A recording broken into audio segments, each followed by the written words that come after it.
Hey guys, welcome back, and this is going to be a new series, something substantially different than I've done before. Of course, we've had beer time with Ross. I talked about what happened back in June or July with my kid and the diagnosis, talked about Apollo dying, definitely have shared some stuff with you guys. This is going to be entirely different, as it is a series of different episodes that I'm going to make, and the series name is going to be called Let's Talk About Ed. Now, this name, Let's Talk About Ed, is actually stemming back from the first time we were in the hospital. Right after he was born, every single morning during rounds, a doctor would come in and brief the attending for the day, coming up. How she started out every briefing was with the words, "Let's talk about Ed." Now, I hijacked that phrase, I stole it, I took it and made it my own. Now, I've used that phrase over and over again to inform our friends and family about what's going on with their son, what has happened at the hospitals and doctor's appointments and all different kinds of things. And that's my phrase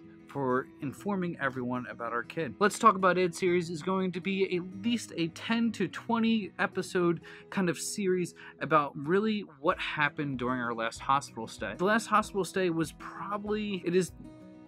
easily the most difficult thing that I've ever done in my life. Harder than the first surgery, without a doubt. Today's episode is going to kind of backfill, because I really haven't talked that much about it. There's a short little video saying that, he was born and how we were still in the hospital, but I never really backfilled you guys, and I'm going to take this, about 8 to 10 minutes to kind of explain what's been going on and lead up to the day that we went into surgery.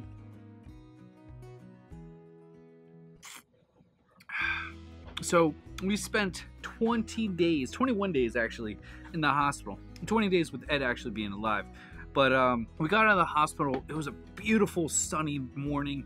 I remember the sky was just this perfect flat. It was sky blue. I walked out of the hospital. I took some pictures. I got this fancy camera and everything. I like taking pictures now. I'm even contemplating making a photography business on the side, but that has nothing to do with here and now. I walked out and I was gonna I want to take some pictures to kind of capture this moment, to make it real. And I looked up and I read this placard, and this placard is, a bronze placard, and it tells the story about how the first children's hospital in the entire nation of the United States was formed right there, and it was the Children's Hospital of Philadelphia. I already knew this, but that morning I was just struck with awe that I was so lucky that when my family needed it, first children's hospital ever created, numbers 2 in the nation, depending which little article you read, was right in my backyard. I'm very thankful. Now, we went home and we definitely had issues, but we had issues that weren't necessarily life-threatening.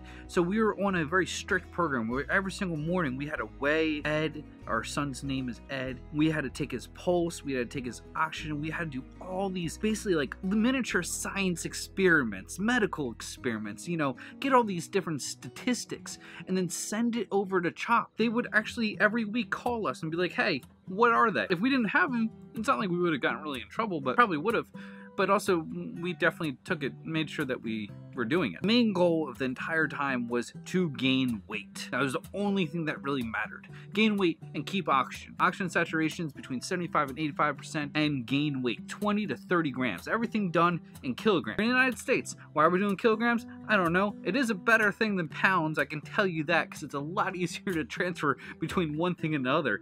But we won't start arguing about our metric system versus the imperial system. Nonetheless, 20 to 30 grams every day. Some days he gained 100 grams and the next day he lost 30 grams, but at least it was a average gain, and that's all we were trying to make sure, is that he was gaining at least an average minimum of 20, goal of 30. Now, the cardiologist told us that, hey, you need to get to 5 kilograms. We surpassed that. We got to 5 kilograms, and then she was like, hey, get to 6.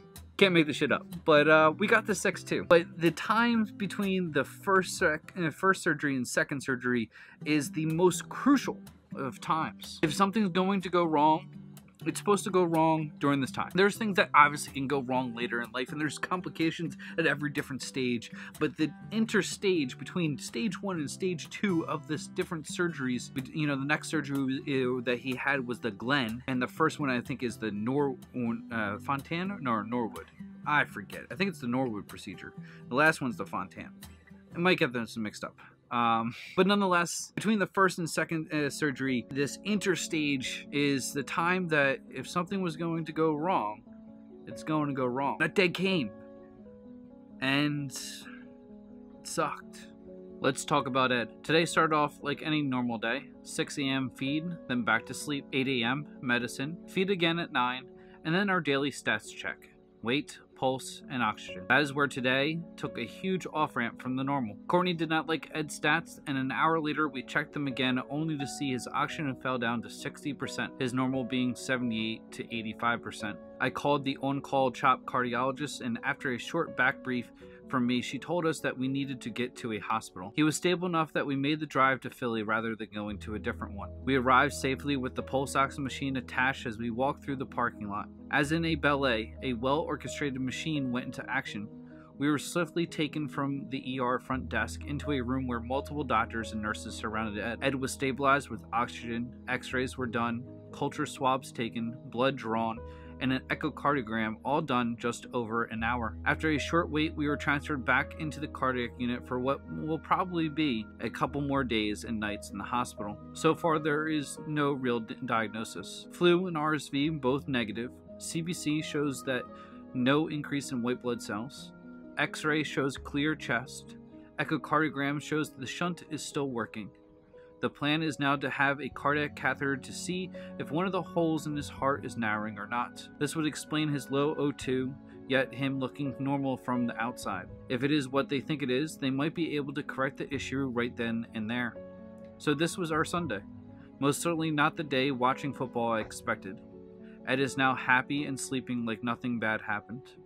We spent 54 days at home with no issues, and while both of us wish we made it to the second surgery with no hiccups, we are reminded that we still got to spend some time at home outside of this hospital lifestyle. So that happened. That Let's Talk About happened is how I told my family and our friends that shit was going down. And it was seriously one of the scariest things ever. When you're driving an hour plus with a kid with a pulse ox machine attached and it's constantly alarming and beeping off because it's lower than 75, 68, 65, 70, 65, 68. Oh, numbers, and that red number, that beeping will forever be ingrained in my mind. I swear to God, I could be 80 years old, and if I hear that beep, I'd be like, oh, that's a pulse ox. Ed had that craziness. But we got there, and it was, even though we spent so many days, over 50 days outside of the hospital, which was great, but yet such a really actual short time. When I got into that hospital and I saw not even our doctors and not even our nurses, just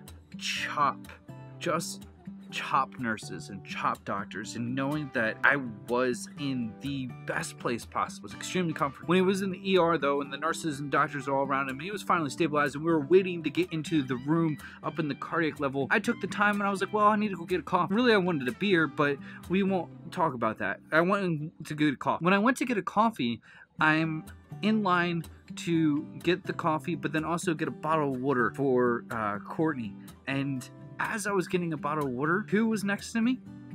Was one of her nurses from our last day. And she was like, what are you doing here? How's Ed? And I'm like, oh, you know, we're back. And she's like, well, you know, is he okay? And I was like, yeah, you know, he's okay for right now. And she's like, well, we'll get him out of here. Don't you worry. He'll be got out of here as soon as possible. And she was right. This was the high peak rate of flu, you know, of different viruses and everything. This is January, and I was leaving for school for the army in just like a week time frame. And, you know, it was right around the corner. I'm leaving for 3 weeks. I'll be gone, and I don't want to leave my kid because what if something goes wrong? But, you know, he spent like 2-3 days in the hospital, and they were going to do a cardiac catheter, but they decided not to. Our cardiologist is the one that decided not to, and she was actually one of the attendings when he was there, which was just, you know, talk about the apples falling where they bite, and just literally just perfect scenario. Our cardiologist, Ed's cardiologist, that planned all the surgeries, told us what surgeon to use, told us that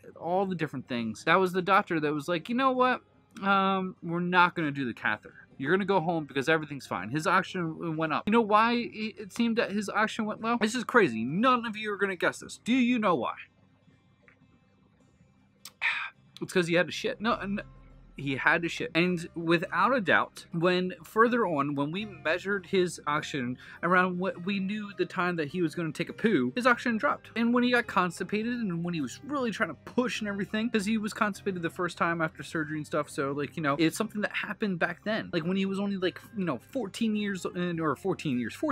days old, you know, his oxygen dropped into the 60s the same way. And then he pooed and it went back up. And that's what happened this time too. It just so happened that we were measuring his oxygen right when he was trying to poo, and he just took, you know, about 3 hours to poo. But once he pooed, his oxygen rate went back up and then didn't go back down. It's just when he gets constipated, he really has to push.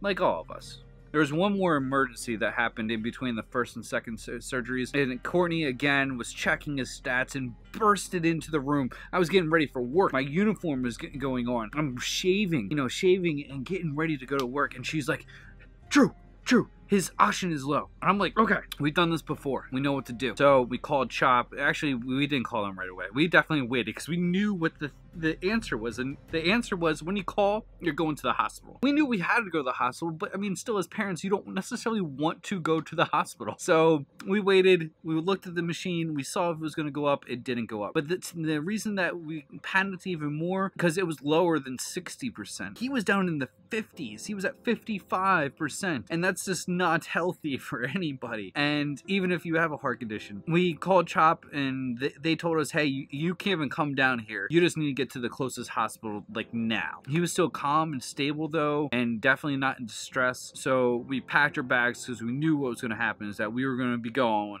for a while. We went out, we went to the closest hospital. When we walked in the hospital, the nurses there were freaking out. You know why they're freaking out? Because they've never seen a baby at 55% oxygen. They literally did not know what to do. They were like, are you sure that's real? And we're like, yeah, that's real. And he wasn't even at 55%. He was at 60 then. And we told him the normal stats. Like, oh, he like right now goes between 78 and 80. And they're like, what? Really? That's it? We're like, yeah. So we went back into the ER, and there was one nurse, and you know, she was great and everything, but obviously this hospital doesn't deal with the severity of the issues that our son has. And she was literally terrified of the oxygen rate reading 55-58%, that she had three different pulse ox, 3 different readers, monitors, one on each hand and then one on a foot, and she kept on rotating them, and every single one kind of read it like about the same, 58, 60, 61, and they would go back and up and down, but she didn't want to believe him, so she kept on changing them out and everything. So CHOP sent their medevac team, not a helicopter, but the same people that are on the helicopter. There's 2 medevac, nurse. These aren't just your normal nurse that you go to an ER, or if you go to the doctor's office that just takes your blood pressure. These are beyond experts. They are the best of the best, and calm I can't even put words on it. This calm to a fault, probably. Just very calm, relaxed. They knew what to do. They got our kid calm. They calmed us down. They loaded him into the ambulance, and they loaded Courtney into the ambulance, and I followed them down to CHOP. Now, when we followed them down to CHOP, we knew that we were going to be staying there overnight. And we stayed there overnight. And the crazy thing is, though, is that's it. We stayed there overnight. And then we went home. And the surgery was then in 3 days. And that's this episode.